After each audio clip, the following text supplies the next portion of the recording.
Hello అండి. Lucky night వచ్చింది. లక్కీకి chicken కావాలంట. సమ్మర్లో పెరుగన్నం పాలన్నం పెడితే తింటా ఉంది, చపాతి కానీ.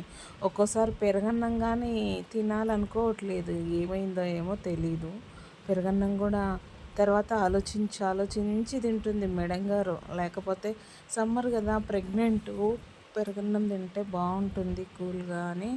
లక్కీకి ఇంట్లో ఫుడ్ లేకపోయినా సరే నేను లక్కీ కోసం వండి మరి పెరుగన్నం పెడతాను, పాలన్నం పెడతాను. లక్కీ ఇంటి దగ్గరకు వచ్చే గేటులో మూతి పెట్టి చూస్తుంది, పిలుస్తుంది అనమాట.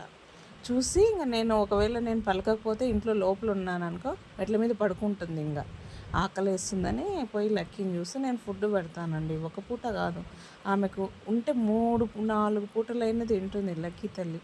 ఫుడ్ కావాలంటే ఇంటి దగ్గర నుంచి కదలదండి.